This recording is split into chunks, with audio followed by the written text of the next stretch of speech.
All right, all right, all right. Good morning, mob family. Hello, hello. Make sure everyone can see me. The lights are yellow. I don't know what you want me to do. That's supposed to be yellow. No, that's the way they are. They've always been that way. Hello, everyone. Welcome. We are at. This is Let's see who's here. Ba-ba-bum. Hello, Connie, Chris Mendoza. Hello. Let's see who shows up. It's only 3 people watching. Hello, all 3 of you. Yay. You're here. All is well in my neck of the woods. How are things with you, Connie? Everything good? Chris, how's the back? Everything good? People are coming in. Give them a moment. Give them a moment. Good morning, Heather. Welcome. People are showing up. Say you open is when you open the cafe. People are just coming in. Hello, Linda. Good morning, Audrey. Great questions, Audrey. By the way, great questions, Chris. That's a tongue twister right there. I'm doing very well. Today was unseasonably cool, which is really nice. It's like in the 70s today, which is fantastic. Yeah. No, you're not late. You're here. That's what matters. You are here. That's what's good. Let's just wait for everyone to roll in. It's going to take a little while because, it's Friday. It's kind of calm. We're hanging out,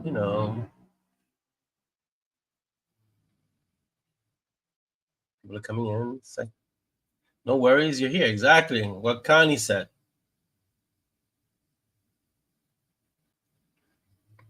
Enjoying the morning. We're laid back, relaxing. Linda's here. Hello, Linda. Make sure I say to her. Good morning, Anthony. Let's see. It should be on Bitten Peaches. Did they hide it again? Because you know what they do. Is it easy to find the stream on For me it was. Yeah, it was easy. You just went to Bitten Peaches. Okay, just go to Bitten Peaches. It should be there. That might be why there aren't that many people here, because it might be hard for people to be finding it, because usually everybody gets here right away. Good morning, Sarah. It's not in the group. Of course it's not in the group, because why would it be in the group? Can you check the group, baby, and see? Which group? The mob. Because it usually puts a thing in the mob. A notice in under events.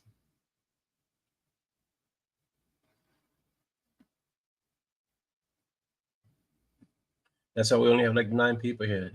Yeah, it's not there. Of course not. Why would they do that?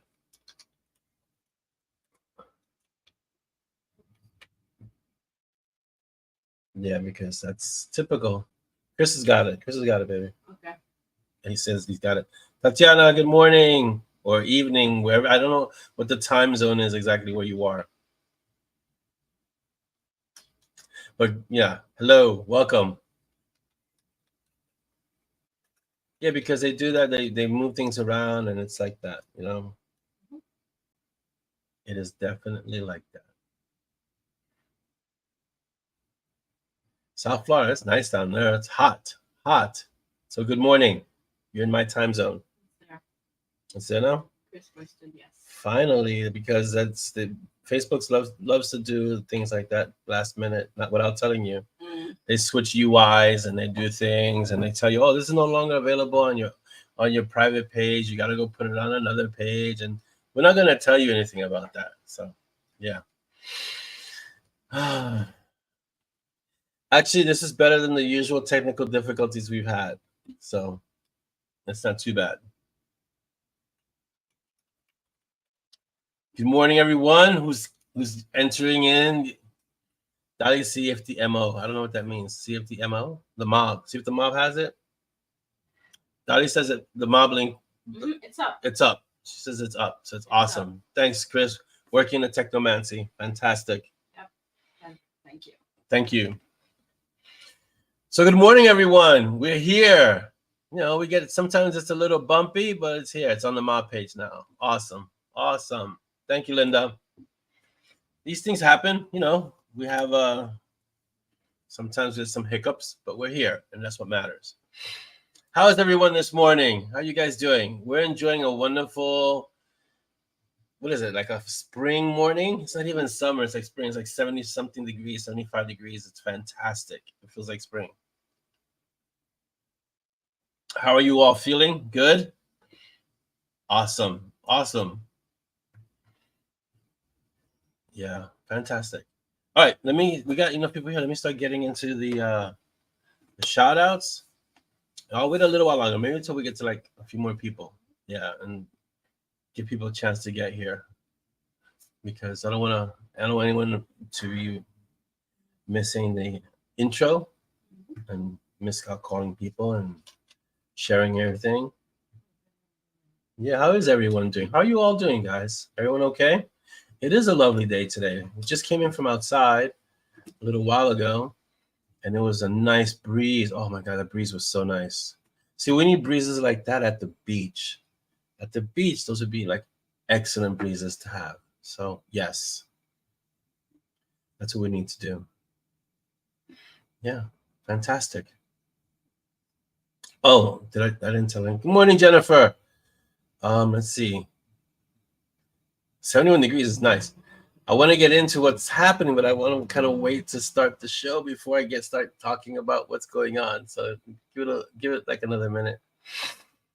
If summer would be like this every day, you'd live in a place that would be incredibly populated. Linda, you walk to the bathroom. Yeah, listen, Chris, that's like a huge achievement. It doesn't seem like a lot, but it's. I've had days where walking across the room or walking to the bathroom is like, yes, an achievement, So yeah. You're off to North Carolina tomorrow. Is it much cooler in North Carolina, Tatiana? Really? Let's see. I just shared a snippet with the writers group offered through one of the writing. Hey, nice. That's great. Exactly, Linda. You'd be living in San Diego and with a much higher cost of living, for sure. First time in 5 weeks. That is an achievement. So yes, awesome. How much cooler is it in North Carolina? Because you say you're going to the Blue Ridge Mountains. Are you going up into the mountains, and is it much cooler up there? Because that sounds like one of those places where in the day it might be warm, but as it starts getting later in the day, in the afternoon, evening, it starts getting really cool, which is nice. The mountains are always great for that kind of thing. So that sounds like fun. So how much cooler is it in the Blue Ridge Mountains? Jennifer says, I just got a friend started on mountain gear. Yes, Jennifer, bring them to the meat side. Halfway through the first book, he's already hooked. Yes. Awesome. That is great to hear. Up the mountains, Bryce Pines. I've never heard of it, Tatiana, but it sounds like it's fun. I hope you have a great time in the Blue Ridge Mountains and in the Bryce Pines. It'd be awesome. Fantastic. I think today we're going to have a small group. It seems that way, but that's okay. That's good stuff. Let's get started, because I don't want to keep. It's already 11, almost 40, so I don't want to wait too long to officially start. Yeah. So Jennifer, tell me, how did you get? I'm always curious. So how do you start that conversation on getting someone hooked on Monty and Strong? I like to know what the genesis of that conversation is, and then how do you get them to you got to read this, and then so how does that start? What does Chris say? The Blue Ridge Mountains was my favorite weekend. Oh wow, see, that's awesome. I've never been to the Blue Ridge Mountains. I've never really been to North Carolina, so I guess I can't say yeah. 14 years every summer, nice. It was basically a summer getaway. Fantastic. My summer getaways when I was younger were different parts of Florida. I would go to Hialeah. Yeah, mostly parts of Florida because I had family down there, and then on occasion I'd go to the Dominican Republic because I have family there. I still have family there, and my mom would take us there, and we'd be on the island, which is nice. Dawn, is this the Dawn from my junior high school, Dawn? Because I was telling Dolly, I only know one Dawn, really. So is this junior high school 145 Dawn? Be awesome if it was you. Connie says, I have a friend that loves urban fantasy. I recommend Chris. Thank you so much, Connie. I do appreciate it. So when I was really young, Chris, I would go. It wasn't a beach. Orchard Beach in the Bronx. It's not a beach. It's like a big lagoon. But then as I got older and I really wanted a beach, I'd go to Long Island. I'd either go to Jones Beach or Rockaway Beach when I was younger. Then older, when I could drive, I'd go to Jones Beach and then Fire Island Beach. So yes, you're 72. I don't think this is the same Don. I don't. But hello anyway, Don. Welcome, and it's great to have you as part of the group. Fantastic. I hope you're enjoying being part of the mob. Let's see. And this is actually across the Smokies when I went to live with my dad as a preteen. Want to do it again? That's nice. That must be a nice trip crossing the Smokies. Where's Jennifer? We always traded knowledge of new books we found. Oh, and after yeah, Good Omens is, oh my gosh, such a good book. Good Omens. I was out the other day, right? I saw it in the living room in the library. Good Omens. Who's reading it? Oh, nice. One of the Valkyries is reading Good Omens. My copy of Good Omens here. Good Omens. He trusted completely. I told him about Peaches. He's a dog walker. Oh, forget it. That's gonna, just Peaches alone is gonna get him hooked. So for sure, Jennifer. Yeah, that was a good way to intro for sure. Excellent. Yeah, Good Omens. Let me tell you, Good Omens.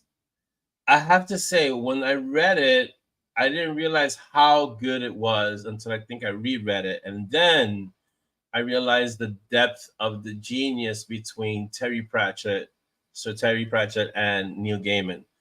And then a little later on, because Dolly introduced me to Sir Terry, but a little later on, I would read other Neil Gaiman books, and then I really got into Sir Terry, and then I got to Terry Pratchett's stuff, and it was like, yeah, now I made it. Now I understand. Welcome, Paige. You did make it. Shredding and lost track. That does happen. What usually happens to me, Paige, is I'll start shredding. I don't know if this happens to you guys. I'll start shredding, and then somewhere in whatever section I'm shredding, I start reading. And then I'm just reading, and before you know it, I'm like halfway through the chapter, or about another like chapter and a half away from where I started shredding, and I've got to go all the way back to where I started shredding. So yeah, that's usually what happens to me. But you made it, Paige. I didn't see your hand wave, so I'm going to give you one. Let's see, the Skyline Drive from Virginia South. Oh, that sounds. All these things sound great. It's like being out in the open. My most recent memory of being out in the great outdoors is our trips to Vermont. Those are really nice. They were. Why are the lights so yellow? It's a good question, babe. I'm like, look, squirrel. Ah, look. So, but they do look yellow. Is it just me, or is it in my eyes? What? I don't think they're on the max brightness. Okay, guys, you're gonna have to excuse this. These lights are bothering me. Hold on. They're on the mics. Okay, I'm back. I was just checking that our overhead lights look yellowish for some reason. I don't know. Anyway, so our recent trips to Vermont, which was to take the oldest Valkyrie to camp. She was going to camp in Vermont.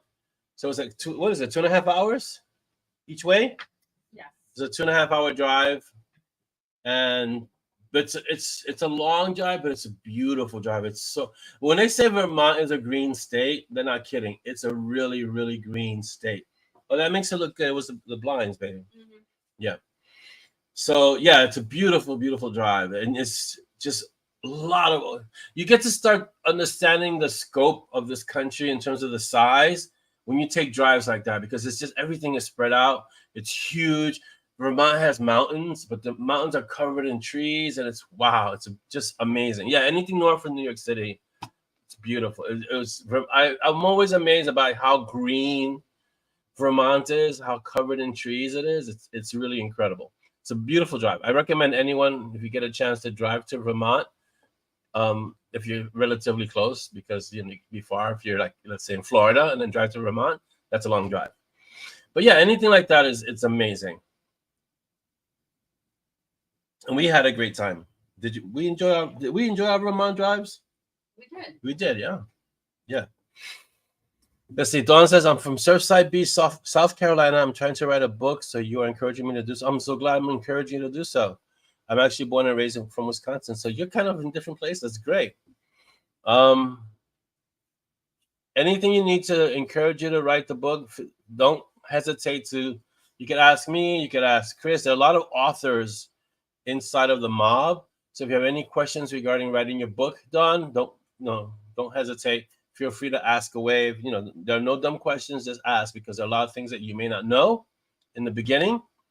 And the only way you kind of learn them is to ask. It's better to ask and learn from our mistakes than to repeat the mistakes and have to learn the hard way. So if you have any questions, feel free to ask for sure. Heather says, it's why I want a road trip to buy a future home in Tennessee. Oh, okay. Yeah, I went to Tennessee once a long time ago. It's very nice. It's very rural, but yes, it's very nice. Again, it's a lot of open land. This country is so big. If you're used to the city like me, and then you get out to the Midwest, you realize that everything is just spread out. It's so big. So yeah, it's a really, really big, amazing looking country. If you can get out of the cities and just kind of do road trips everywhere, it's huge. Yeah. So yeah, like Chris is saying, ask any question. Don't feel like, oh, this is a dumb question. Dawn, just ask. Even if you think it's silly or insignificant or it's not that important, just ask. Don't feel embarrassed about it. Just ask, okay? Because we were all of us who are writing were at some point where you are right now. Just trying to write a book. That's where we were. We all started somewhere. None of us came here with a book fully formed. Doesn't really work that way. All right, Jennifer says, I used to do long distance motorcycle riding as part of the Iron Butt Association. That makes sense. We would sometimes ride from Erie, PA to Nashville. Wow. For lunch at Jack's Barbecue and then back. That's a nice ride. Jeez. What do you do so I've always had this question, Jennifer. When you're doing these long motorcycle trips, what do you do for gas? Do you have to kind of map out where all the gas stations are? Because you run out of gas on a motorcycle, you're done. So will you guys map out the nearest gas stations or the gas stations along the route? Like, what exactly do you do? Do you carry gas with you? Do you have like an extra, I know some bikes have extra tanks or big tanks or reserve tanks, but do you carry in a car, you can carry a container of gas. You really don't have space for container, but I guess you can strap it to the bike. Hold on. Some of you can carry containers of gas in the group if you're riding in a group. I'm curious because I've always wondered about road trips on motorcycles because you don't get that many miles on a bike. So what do you do for gas? So you always map by mileage. Oh, I see. So when you were a certain amount of miles, did you try to find a gas station that was close by, Chris? Or did you just know where the nearest gas stations were? Or did you go to where civilization was, like the nearest town, and then try to fill up again? It's interesting because I'm curious because I want to kind of include something like that in a story. See, Don, this is what you do. You ask questions, how these things work. Then you get your answers. So yeah, ask any question you want for real. It's really important. All right, let me jump into the shout outs. So huge shout outs. And you guys think about that, answer that question about the gas. So huge shout out to everyone on YouTube. Hello, YouTube. Hello, world. We're at Bitten Peaches, and you know my usual. So on YouTube, I want you guys to like, subscribe, and share. Hit that notification bell so you know when we're coming on. If only Facebook has something like a notification bell, because sometimes they'll do things like change the UI, and then a lot of people won't know that we're on. So on YouTube, if you're on YouTube or if you watch us through YouTube, so like it, subscribe and share when you can, and then hit the notification bell so you don't miss our videos. This is our link at YouTube. So go there at Bitten Peaches Publishing. You can find us. Please share the link when you can with people. We're trying to get to 1,000 subscribers, and we're getting there slowly but surely. We'll get there. It's the same thing with the group and the mob, how it's grown. We're at like 1,700 now, and we started with 56 people. So little by little, it grows organically, and that's kind of the way we like it to grow, because we have our community is really, really awesome. We just had a one of our members was thanking us for creating this really amazing community. And one of the foundational principles of our community is that it should be a safe space for everyone. And we're really, really big on that, on the MoB being a safe space. So you're more than welcome to be in the MoB. Just treat everyone, the way you would like to be treated. And, that kind of that golden rule thing, We're also on Instagram at Bitten Peaches. I haven't put anything up on Instagram. I got to put something on Instagram. Every MoB, I'm saying, I'm going to do something on Instagram. I'm really going to do something on Instagram. But I was facing the deadline of Outcast. So that kind of sidetracked me just a bit. But I have a lot of things lined up to put on Instagram, so I'm going to be doing that soon. We're also on Zazzle at M&S, EMANDES at Zazzle. Wait, we have links. Here's our Instagram link. I'm moving so fast. Here's our Instagram link, so you can find us on Instagram there, right? We'll do the new releases right after this, Chris, for sure, because I don't want to miss them. We can do them right now. So let me just get through this. We have Zazzle. This is our Zazzle store. So if you don't have swag from M&S and the associated and assorted series, go to that link. That's our reference link, and that's our online store. You go there, you get some swag. So the hat that I'm wearing is swag from our store. This shirt is not swag. I'm not swagged out completely, but the hat is definitely swag from our store. We also have we have a new member at Patreon, a new patron, JF. Some people just like to use their initials. So JF is a huge thank you to our new patron, and we have a lot of patrons. How many do we have total now? Patrons? Yeah, like 100. We have 100 patrons, so the group is growing and growing and growing. So a huge shout out and thank you to all you patrons who have helped us and supported us. And gone above and beyond the usual. So thank you guys. And our new authors. Okay, let's see. Who do we have first? John Corwin. Is this Mr. Cthulhu guy? I think this is the Cthulhu. John Corwin. Okay, so first, as you've seen in our posts, we support our indie authors. I'll put the Patreon up after this. Okay. We support our indie authors. So I was told not to mention anything about the swag because I know it's coming, but we support our indie authors. I'm waiting for the first shirt that says we support our indie authors. John Corwin has a book. It's a new book. Into the Multiverse is now on Audible. Fantastic. Chronicles of Cain, book 11. Wow, that's awesome. So that's the link. Go click on that and get yourself an audiobook that's by a very good author. So go grab that. Let's see. Our next author is Kimbra Swain, Treading Water, Magic City Blues, Book 2. So this is the Amazon link. Kimbra's one of ours, and she's been writing for quite a while. You might know her from her Trailerverse series. And so this is a new book, Treading Water, in this new series. And she's kind of just jumping back into writing again after taking a little break. So please support Kimbra and grab her Magic City Blues book, which is fantastic to hear that she's getting into it. Kirsten Benz writes YA. Yes, that she does. Let me get M.M. Crumley. M.M. Crumley, you might know her for the Immortal Doc Holliday series, but this is a final book number 5 in House of Grave series. And she's running a sale on the first ebook in each of her 3 series at 99 cents each. So go to her website, www.mmcrumley.com. And you can pick up. She's got 3 books on sale just right now. So go grab one of those books or grab all those books, and let's support our indie authors. And then we have Kristen Benz Wheelock, who writes YA books, and this is her link. Hello. She's Mer Kitty and the Coral Ball Challenge. It's a children's series, and released book 6. So she's already written 5 of these. This is the 6th. So please go to that link and pick up her book. She's writing kids series, kids books. So this is great. And that's it.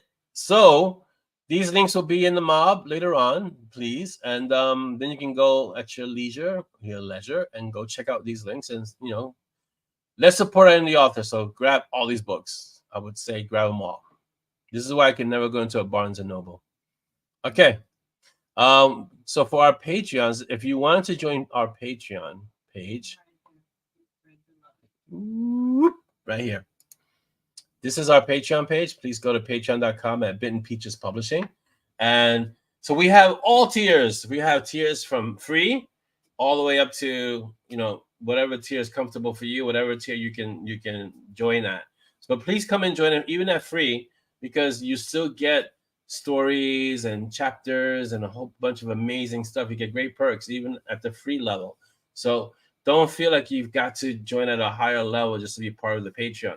Come in at free, and then you can start seeing where you want to go if you don't want to stay at free, or you can just stay at free and just enjoy the benefits of the free members.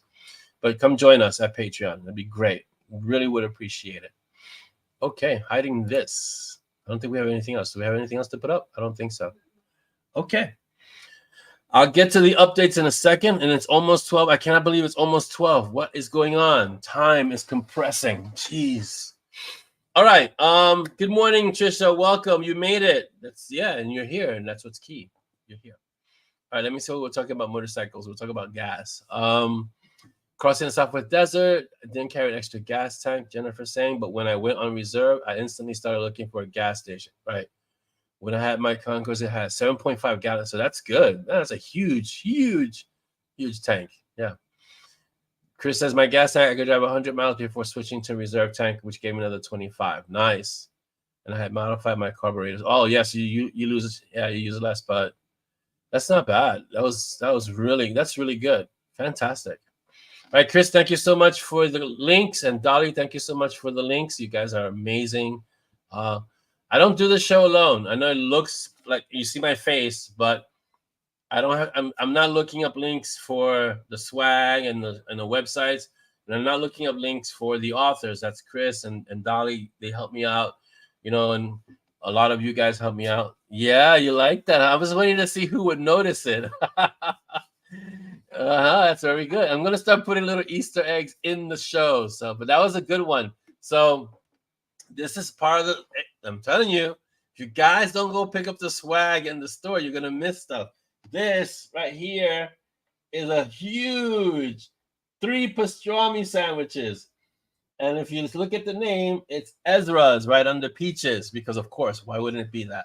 So this is a magnet. Who designed this magnet, baby? It was our lead designer and you? Mm-hmm. Yeah, so this was Z and Dolly designed this magnet, Ezra's. I guess it's a fridge magnet, but you can put it anywhere. I put it next to my desk right here. And it has pastrami sandwiches, and it's Ezra's. And if you know the story, you know what Ezra's is. This is the best place in the universe. And it has, of course, it's going to be under peaches, because why wouldn't it be? It's the place. And that's what we do. And yes, it definitely would make you hungry. It makes me hungry. So yeah, I have several producers for the show. At this point, I want to just be delegated to the talent. I just want to walk on, talk to you guys, be the on-screen talent, and then walk away. And then let the producers and the technomancers and everyone else handle everything else. And eventually, I want to be replaced as the talent too. I want to, bring Z or somebody just to come in and she can talk for me. She can do it. It's a great magnet. We have some amazing.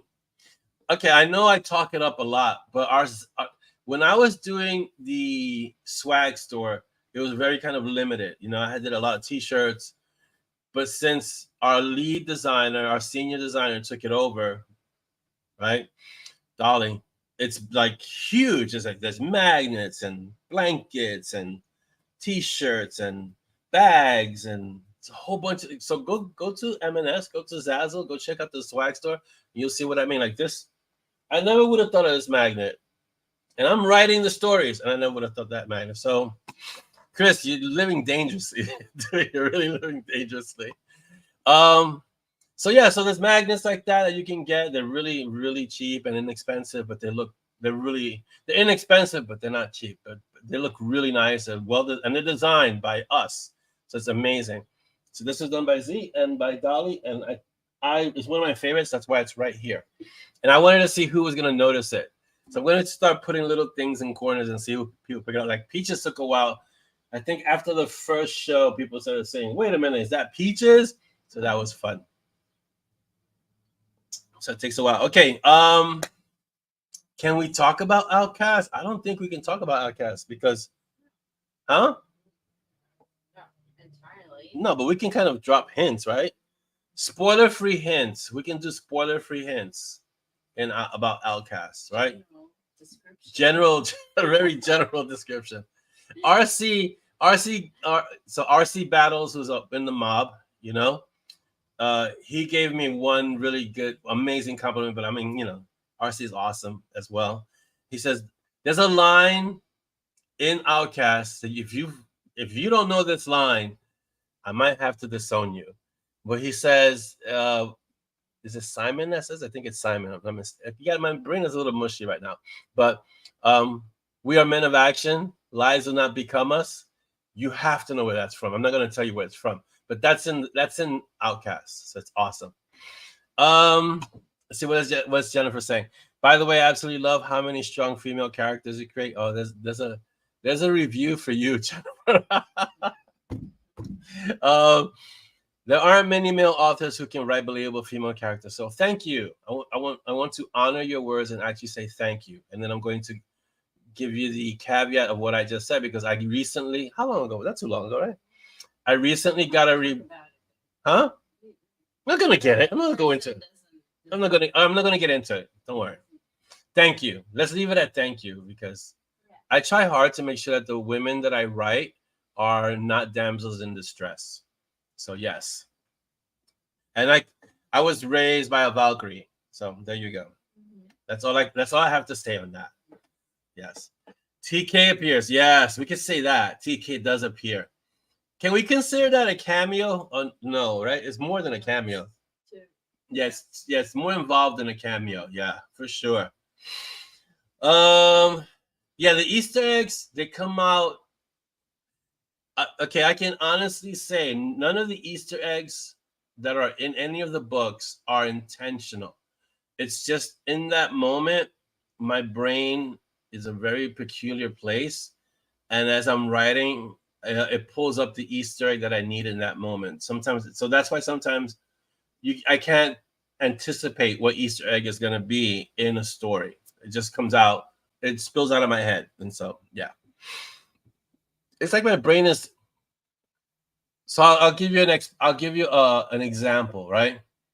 The other day, Dolly was hitting some high notes when she was singing, right? And for anyone else, you would just think these are high notes, right? And she's going, oh, oh.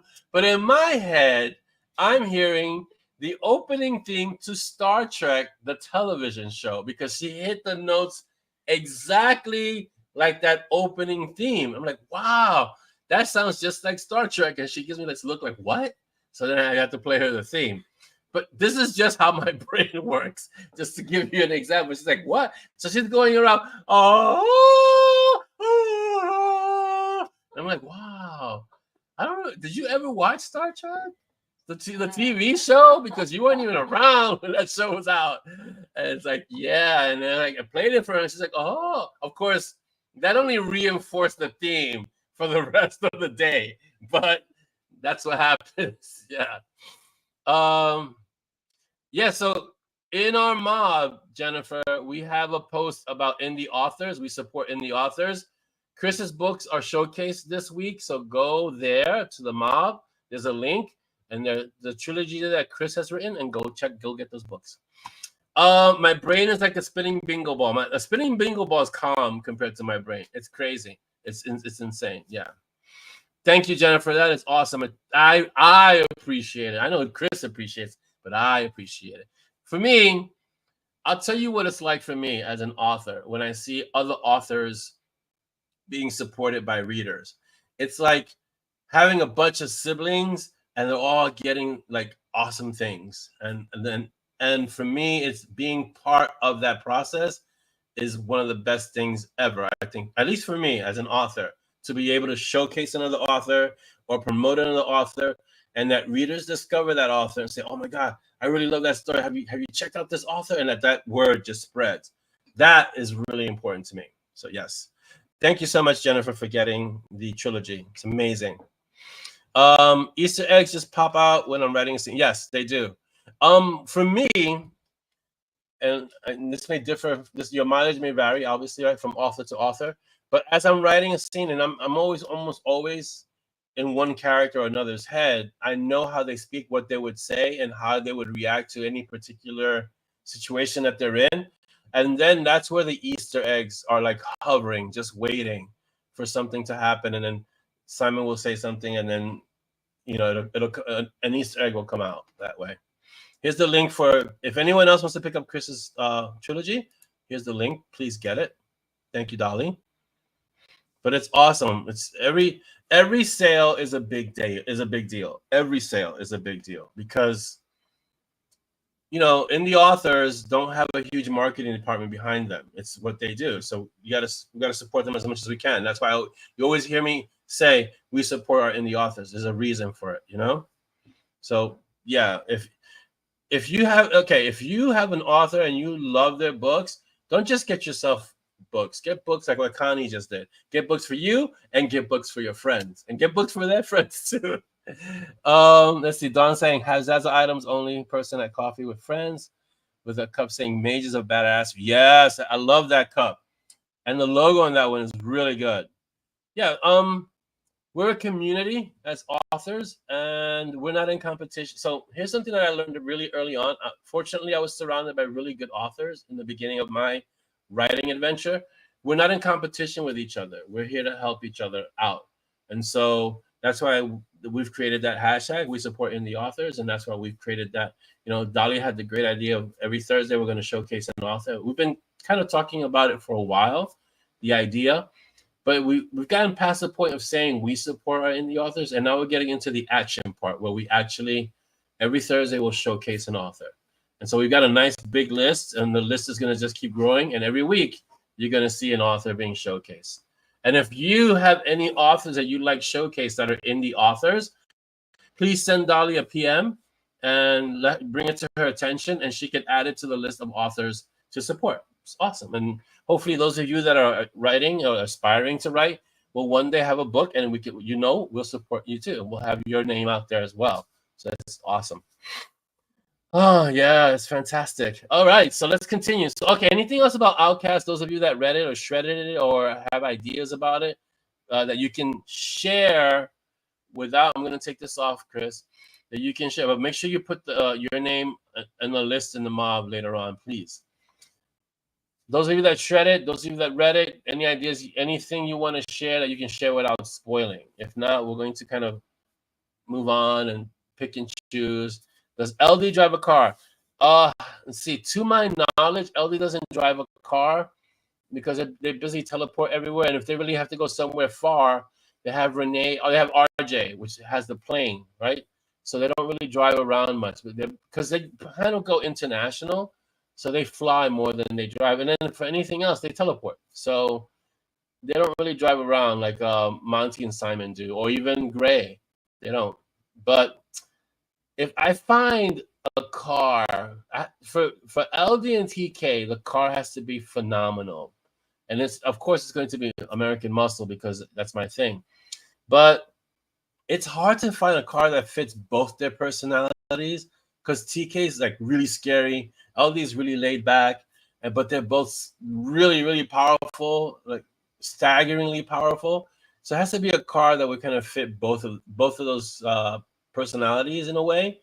And I have yet to find a car like that kind of fits them perfectly. Like the dark goat fits Simon and Monty perfectly, and the beast fits Gray perfectly. And pretty much every car that I've given a character fits them. It fits them so well. But you see, like Dex doesn't need a car because Dex is a master teleporter.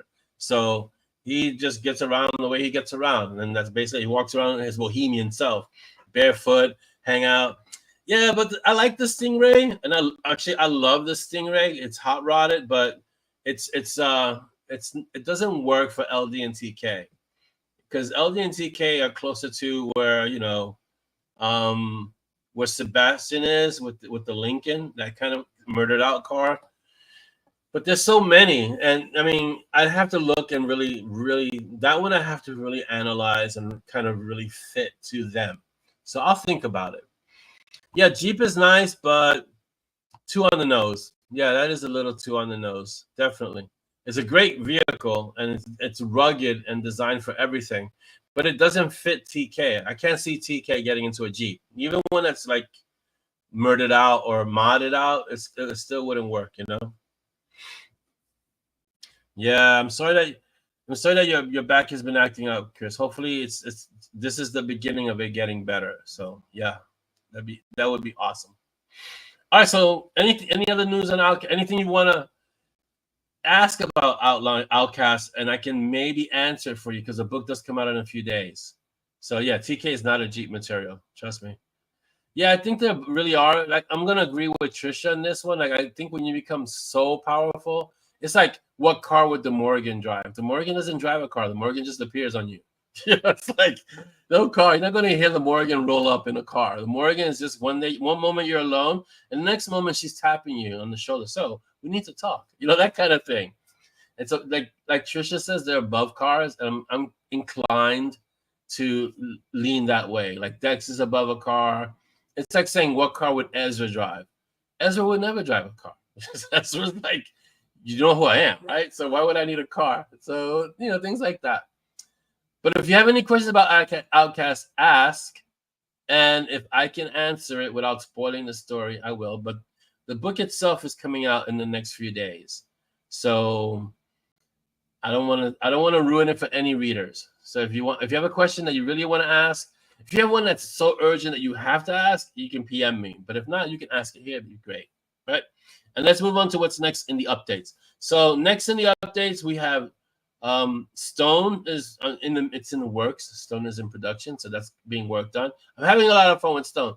I paused Stone for a little while to get Outcast done because as twisted as my brain is, doing two stories at the same time short circuits things. So it's better to just focus on one story. And I usually do that towards the end of a story. I'll focus on just one, get it done, and then move to the next one, get it done. So I still have Stone and Death Dancers to do. And then I have Divine Hell is coming up quick. So I have that one coming up soon. And I have Cold Front. There are a few stories that are coming up. But right now it's just Stone and Death Dancers. So that's next on the list, in the queue, as we say. There's a pre-order. Oh, yes, Blood Lessons, right? Mm-hmm. Blood Lessons is due to drop the audiobook at the end of September. So that's Mountain Strong 17. So there's a serious lag between our audiobooks and our written books, but we'll catch up. And so number 17, Blood Lessons, the audiobook will be arriving the end of September. So you can pre-order it. Go to the website. Can I have the lead? Oh, wow. Excuse me. Somebody's just so awesome. This is the link to go pre-order Blood Lessons, the audiobook. Okay? So if you want to get this book early, as soon as it drops, you want to pre-order it, you want to have it the moment it goes live, you just go here and pre-order it and you'll have it. It's awesome. Is there a special price for it or no? Regular price? It's special price $9.99. Special price $9.99. So guys, go get it. It's awesome. Dolly's like, I was about to say, where's the lead? And it's already there. So one thing that I did recently, I don't really do this stuff much, but I'm trying to get more into it, is I gave a fantastic presentation for Inkers Con. It was all virtual, so I was able to do it from home. And Dolly helped me with the infrastructure stuff and the presentation itself. And so I did a great presentation on brand craft. So for those of you authors that maybe we'll be able to have it to share. I don't know yet because it's still part of the Inkers Con. I'd love to be able to share that with the authors. Just that one presentation, not because I did it, but because the information contained in there is really, really helpful to authors, even veteran authors, because you have to understand what it means to have a brand. It's important. You should have one. I think I've always been a teacher, Chris. I taught when I was really young. I taught children that were younger than me. When I got a little older, I taught in school. When I got a little older, I taught karate for many, many, many, many years, and I still do. Yeah. So this is Inkers Con, which is it's like a conference for writers that I've been there. So you guys can go. There's a digital conference, as you can see. There's a reference number. They're still going on, right? They're still ongoing. Yeah. So it's still ongoing. So you have time to check out all these people. Oh, everything's recorded. So yeah, so they'll be able to go back and check it out, right? Yes. All right, so everything's recorded. You don't lose out on anything. It's run by Alessandra Torre and Teresia. What's her last name? Do we know? Teresia, her assistant. Teresia. She's awesome. So Alessandra Torre is an author, and I don't know if Teresia is an author, but I do know Alessandra is. And so this is everything that's covered in the IncasCon. So there's a lot for authors. It's like so much stuff. You got ads mastery, book club live, indie author, etc., etc., etc. So if you can make it, it's not free. But do we have the can they still get the coupon? Yes, that link has the coupon. All right, so this link here has a coupon. You get, I don't know, you get a lot off. So $50 discount. A $50 discount. $50 discount. It's better than zero, right? So that's the way I look at it. And you can, but check it out. See if it's something you want to do. It's not, it's not obligatory. You don't have to do it. And I didn't go to cons until many, many, many years in my writing career. So it's stuff like, you grow into it. As the more you write, the more you realize, hey, I should learn about this, or I should know about this, and I should, look into this. So as you start growing as an author, as a writer, you start learning more. You start expanding your knowledge base, and you start looking into more things to learn. That's where the cons come in, because you don't really start off going to cons. But as you grow as an author and you start realizing that you may be deficient in certain areas, you start looking for ways to shore up those weaknesses, and you start learning. One of the ways to do it is through books. Another way is to do it is through cons and conferences. And another way is to do it through author friends and having other authors who've walked a little further along on the path than you have and are willing to share their experience, their knowledge with you, which should be every author. But yeah. Where did Dolly get that scarf? Oh, that is not swag, but it is very stylish. Yes. Oh, yeah. It's so long ago. Where is that scarf? Is at least. That's an old scarf, right? 15 years old. Yeah, but 12, she looks great in that picture, right? She looks better in real life. There's a lot of valuable information. And Alessandra's an amazing person. Teresa is really good, and they're very, very. What I like about IncasCon is that it's very organized. So if you have the chance and the means, please go see it. Maybe for next year, this is just me off the top of my head, we could sponsor one author to go to IncasCon or something. We'll do something like that and help out an author who needs to have that information. What else are we looking at? So people want your scarf. So I put her picture up. There's this picture of her scarf. There you go. All right. So the hashtag for we support our indie authors. Let me get to it now. So before we get to our questions, right?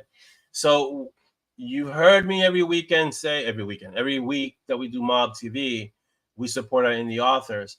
And then Dolly came up with, we need to start supporting our indie authors, because we're saying it, but we have to actually start doing it more often. So she came up with the concept of showcasing an author every week, and that's what we're doing. And so our hashtag is we support our indie authors, and we ask for your assistance. And any indie author that that maybe is not getting enough recognition or acknowledgement, let us know so we can promote them in our lineup of authors, and we can have them be showcased and maybe generate some more sales for them. Share their books, have more eyes on their books, because it's always good stuff. Let's see. If Monty had his own car, what kind? Any more Treadwell audiobooks? We haven't had any Treadwell audiobooks. So all our audiobooks right now are just Monty and Strong, because we want to focus on that series. There's 24 books in that series. And if Monty had his own car, we're thinking, if I recall correctly, it's like an old Jag that looks amazing. It looks like art, this Jaguar. And it would be something like that, because it's English, and Monty's the quintessential English mage. So he would pick something English, either that or an Aston Martin, one of the DBs, something stylish but powerful. So that would be Monty for sure. Something English, something amazing, and something powerful. And then Cecil with Sinatra in it, and it would be invincible. But definitely something English for Monty. Dolly, we need to figure out and make the weekly indie author post shareable. Oh, I don't know how to do that. That's a setting in the Facebook group. Okay, I don't know if it's because it's a private group, it may not be able. So we have to figure out a way to make it shareable. Yeah, because that way we can everybody can promo those new books. It can be part of the L3, but maybe you can make it copy paste. Yeah, copy paste, exactly. To there. That's something you can put in the actual post. If you can't share it, please copy paste and then put it in your profile, put it in your posts, things like that. Because I don't think it has a share button. But I think that's also, like you said, right? It's a feature of the private group for sure. So yeah, you guys, I'll leave you techno masters to figure that out. I'm gonna get to the questions now because every MoB TV, every MoB Kaffeeklatsch episode, we have questions. And Audrey has kept her streak unbroken. We have to create a little plaque for Audrey. Maybe it's in swag, the question queen or something like that. All right, here we go. So Audrey's questions. So I can see the feed, which is awesome. All right. Audrey's questions first are, Orlando, when you look back at your life experiences, is there someone you would like to compliment and why? Well, I'm going to say my mom first because my mom is the one who instilled me with the love of reading. And without that, I don't think I would have been doing what I'm doing now.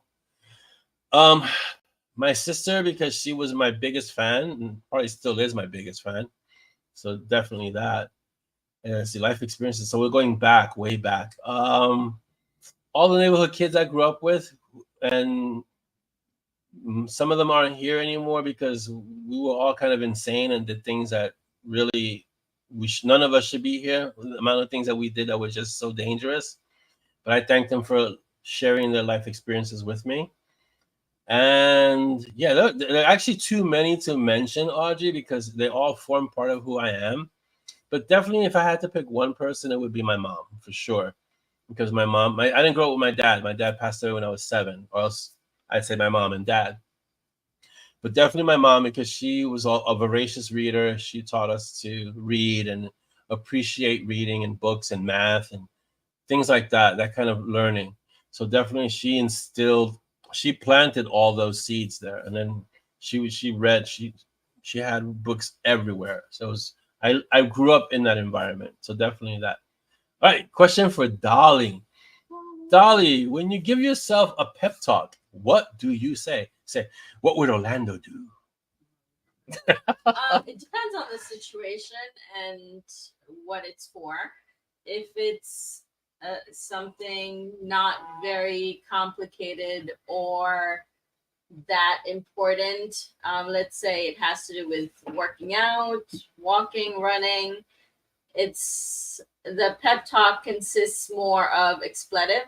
How do you say the word? Expletive. Expletives. Yes. So if you listen to somebody like David Goggins, curses. Basically, sort of, I say expletives, curses, F-bombs, yes, things like that. So that would basically be the pep talk. Just listen to David Goggins and you'll know what she means. If you listen to David Goggins, you'll get what she means by expletives. Yes, and if it's something major, exactly, Chris. Yeah. And that has long-term ramifications or big consequences, then basically I think of what's on the line, what's at stake, at stake, what are the negative consequences that could happen, and then the focus is let's do what we got to do so as not to experience that. And also think about the positives, because it's a combination of both. Awesome. What do I get out of it? What do we get out of it? How does it work? And also, what do we not want to happen if the task was not done? True. Good question. Good answer. Really good answer. Thank you. Great question, Audrey. All right. I hope that answers your question. Next question for Orlando. What movie adaptation is better than the book? She said, quite a few.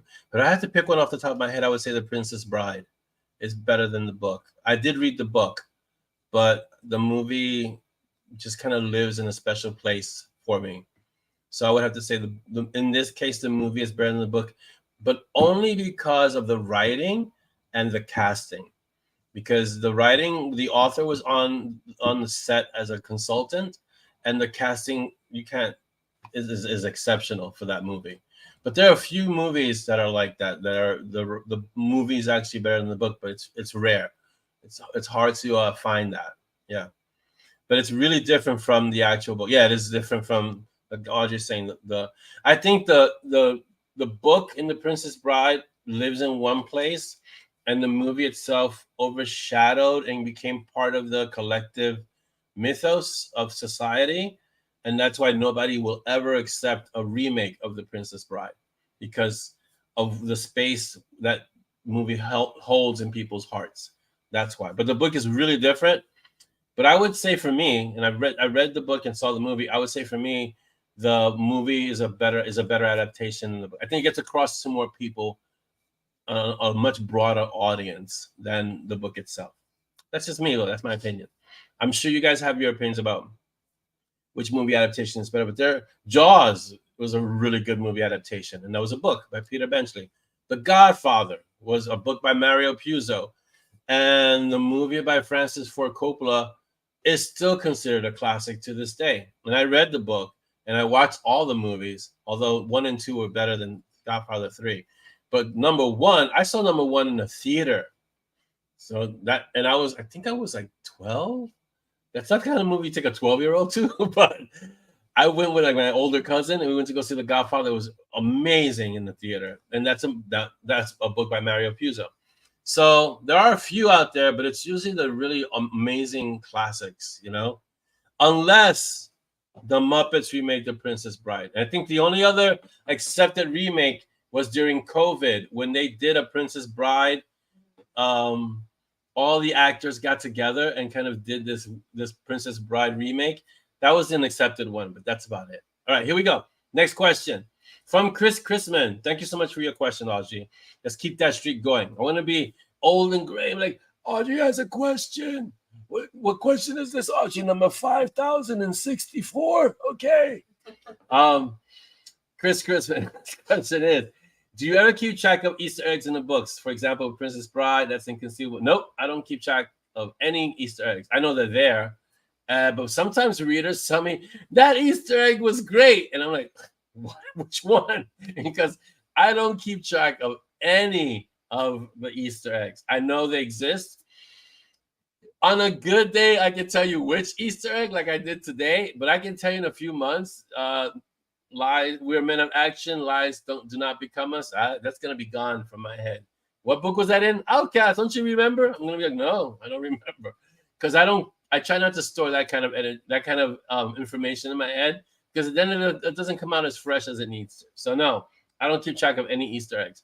And I have some really good ones that when I read them over again, this is not bragging. This is just me being pleasantly surprised. Like, whoa, that's a great Easter egg. And then, oh yeah, you wrote it. Hello.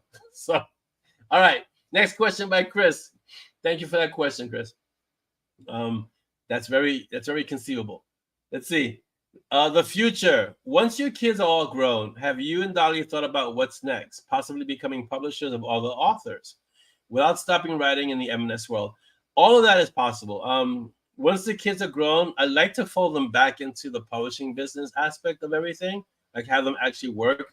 But I want to respect what they want to do with their lives. So we're gonna have to walk a balancing act there. Becoming publishers of all the authors is always open. It's because by that time we'll have so much experience with our own books that we'll be able to help other authors launch their careers as well and maintain them. So it's something to consider later on to expand the Bitten Peaches publishing entity, to have that out there and make it grow without stopping writing in the M&S world. Yeah, I don't intend to ever stop writing in the M&S world in some capacity or another. So definitely all those things, all those possibilities, they're all open, because Bitten Peaches is open for us to do kind of like whatever we want to do with it. So yeah, it's all of that is open for sure. Great questions. We have like 10 minutes. Oh my God, I finished the questions like quick. Awesome. So if you have any questions, this is the time to ask, guys. So, that PB library was awesome. Yes. We should really do live reads, but I can't see myself doing live reads with the voices. I don't know how we do it, you know?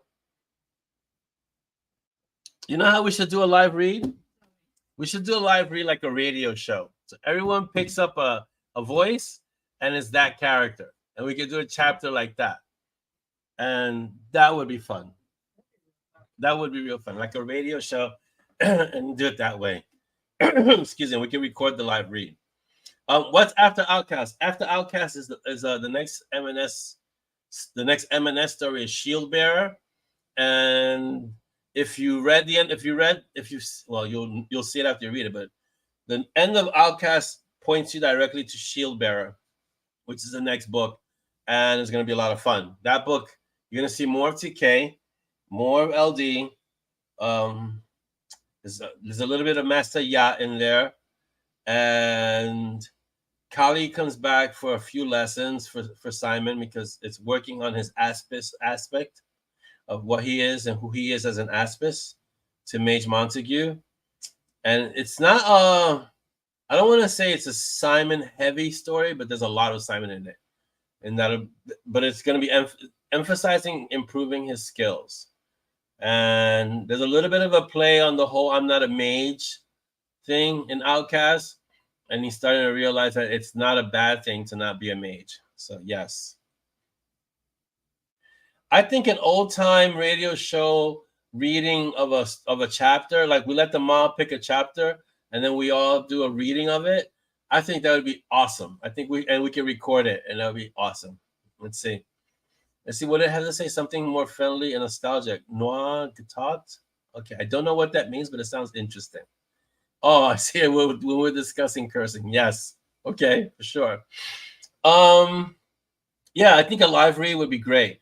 I don't particularly enjoy my own voice, like hearing my own voice. I'm told I have a good voice. I don't particularly enjoy hearing it, but at least record it. When I'm speaking, it doesn't bother me.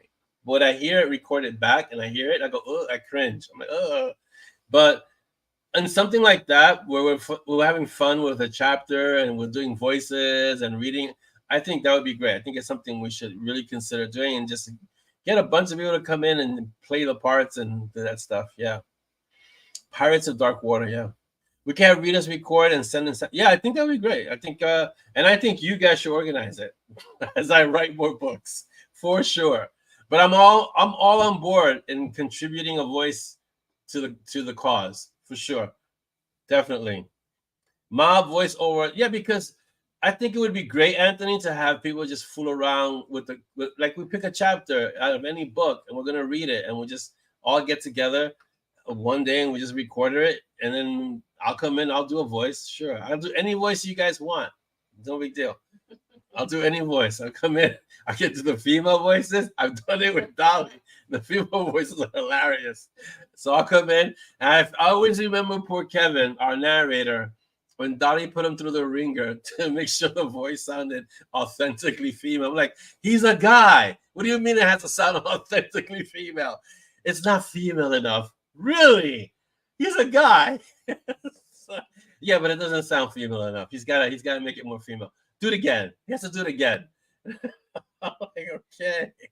So I'm in solidarity with Kevin. So if you give me a female voice, I would do my best to make it sound like a female voice. But I'm all for it. I am all for us doing a radio show type read of a chapter. Yes. Yeah, no, yeah, dibs on mutes. We have no mutes in the story. Sorry. Everyone has a speaking part. You got to speak. That's the way it goes. You can't emote well silently. No, sorry. Yeah, but I think that'd be great. That's something that we could do for fun and enjoy and have a good time and just have a blast. Dawn has a question. Let's ask. Let's read it. As a beginner, I let people read some of what I'm writing and watch their reactions. Some make a face and say it's okay. Makes you feel like giving up. Do you go through this? I do not let people initially read. The only person that reads my early work is Dolly, and that has developed over many years because she knows what to kind of look for. She knows my writing style. She knows when I may be going so when she asks certain questions, it makes me reconsider certain things in the sense of I need to be clearer or I need to make something. I need to clarify something, and she's asking that question because it's not clear in the story.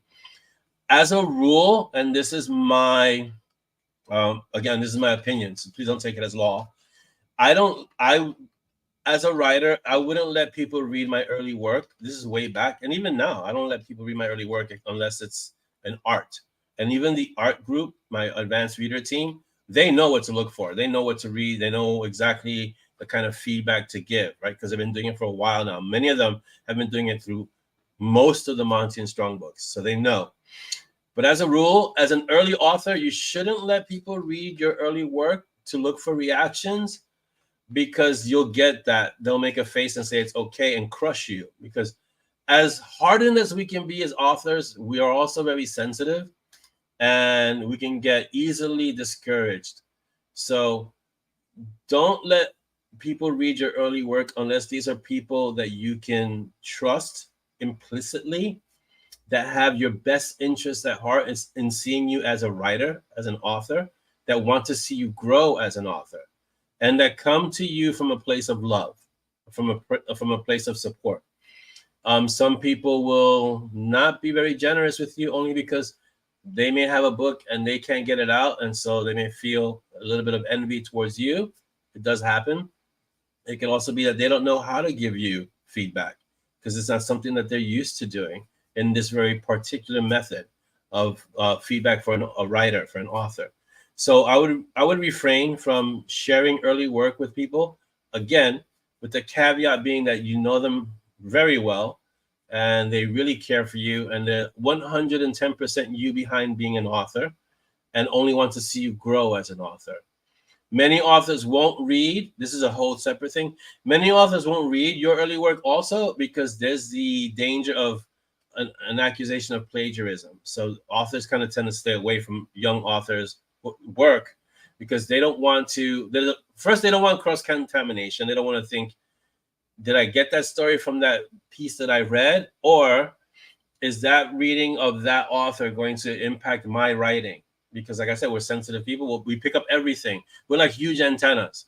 So sometimes a lot of authors go on a fiction blackout and they don't watch anything. They don't read anything. They're just writing their first project.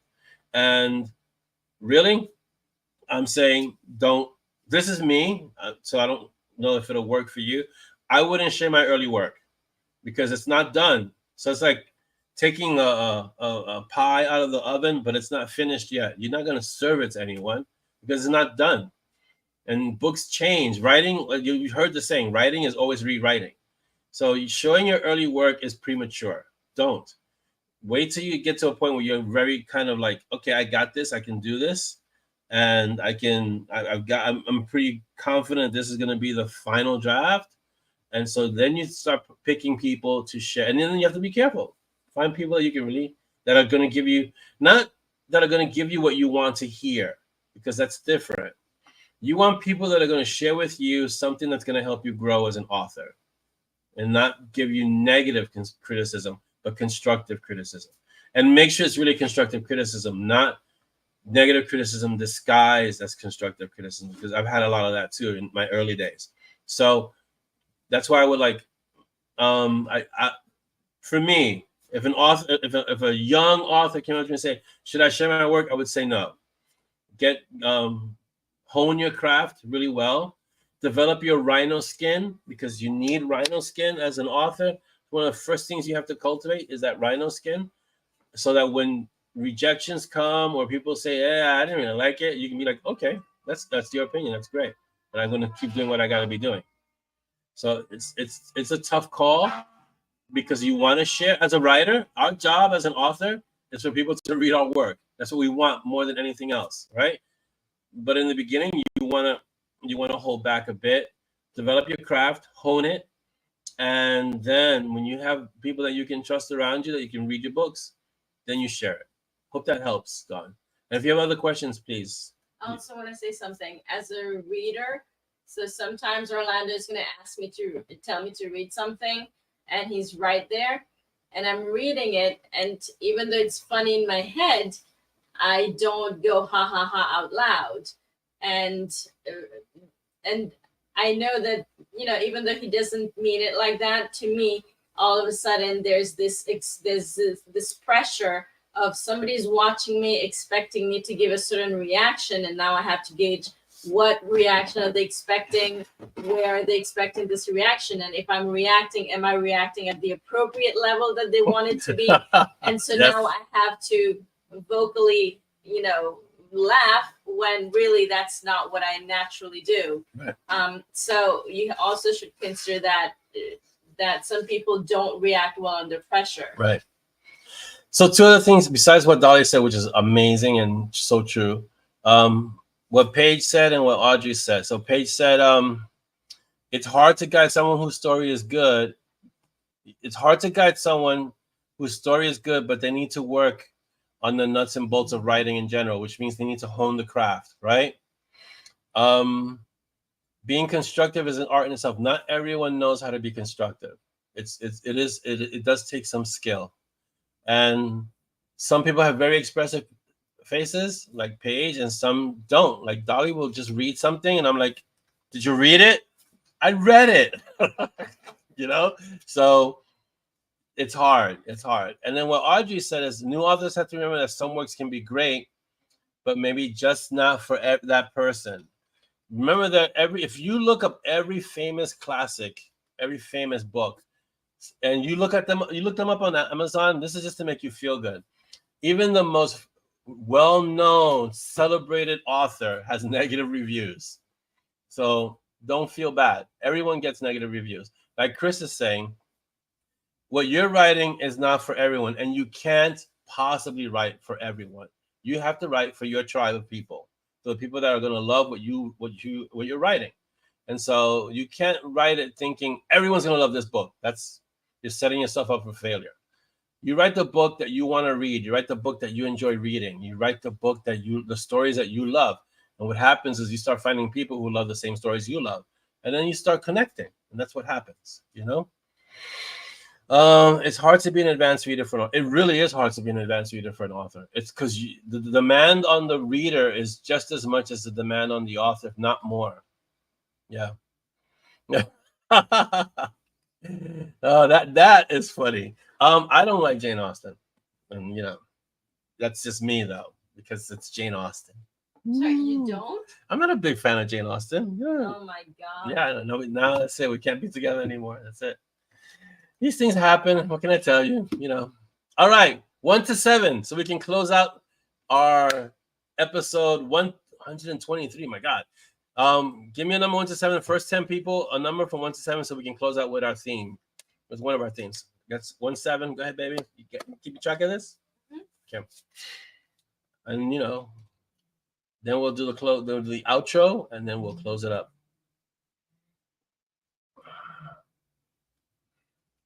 Yeah, Trisha says she can take her in small amounts. I don't know. Jane Austen is a whole thing. You got this whole thing. I don't know. I've tried watching the movies. I can't. I've tried reading the books. Really can't. It's like yay. But and then they did an experiment with Jane Austen. They took a manuscript. I think it was Pride and Prejudice, and they submitted it to a modern day publishing house, and it got denied. They got rejected. Jane Austen. Oh, yeah. It's crazy. So, and that goes to show you, it's a matter of different tastes, Writing is considered art, and art, you always have to remember, is subjective. And so me and Dottie were having this discussion about Picasso the other day. Some people see Picasso and go, oh my God, that's the greatest art since mankind existed. And then some people go, that's something my kindergartner did yesterday. The head is square, the eyeballs on this side, the nose is down here. Art. So everyone has different opinions, right? All right, here we go. What do we got? We got first 10 people. 1, 2 4s, 2 7s. 2 ones. No, 2 ones. It's a tie. Average it out. I like Jackson Pollock actually. Just need one more actually. All right, one more person, and then probably it'll be like 5. Oh no, there's 5. It's Heather. Oh, Heather did 1 too? Oh, 5. Oh, there's a 5. There's the 5. I said that's going to be a 5. Okay, so pick one, babe. But I don't need another number. Oh, we need one more number. 3. That doesn't help. All right, bye, Trisha. Thank you so much for being here and hanging out with us this today for our Kaffeeklatsch. It's awesome. Keep writing. It's never too late, Don. I know people who started much later than you, so just do what you got to do and just learn your craft and write the best that you can do. That's all. Tiebreaker between 1, 4, and 7. 1, 4, and 7. We need a tiebreaker between 1, 4, and 7. Go. Yes, your other personalities can vote. Go. Paige, saying bye. How many personalities do you have, Jennifer? There you go. Paige broke the tie. 4. All right. 4 it is. I can't see the screen. Oh, I can see the screen. Can I? Yeah, I can. All right, guys, here we go. 4. Let's see. Let's go from here. 1, 2, 3. Should do this one? Yeah, I guess this one. This one. All right. This is called Peach's Theme. I don't want to say the name so much because I know you guys. You're savvy. You're going to start learning the themes, and then you're just going to pick according to the themes that you like the most. But this is Peach's Theme. So before we put it on and close out, I want to thank you all for being here. You guys make the show amazing, and I thank you so much. I appreciate you all. And the 3 Bs: be kind, be uncommon, be unstoppable, and then be uncommon. So really take that to heart. Don't settle for common when you can be uncommon. Don't let anything stop you. Be unstoppable. And when you can, if you can be anything, be kind. Have a great weekend. The next Kaffeeklatsch is August 9th. Wow, this year is just flying by. So August 9th is the next one. And I'll see you all then. Obviously, I'll see you guys in the mall because we're always there and hanging out and making comments. So have a great weekend. Enjoy it. Go outside, touch some grass, enjoy the day. And here we go. This is Peach's Theme.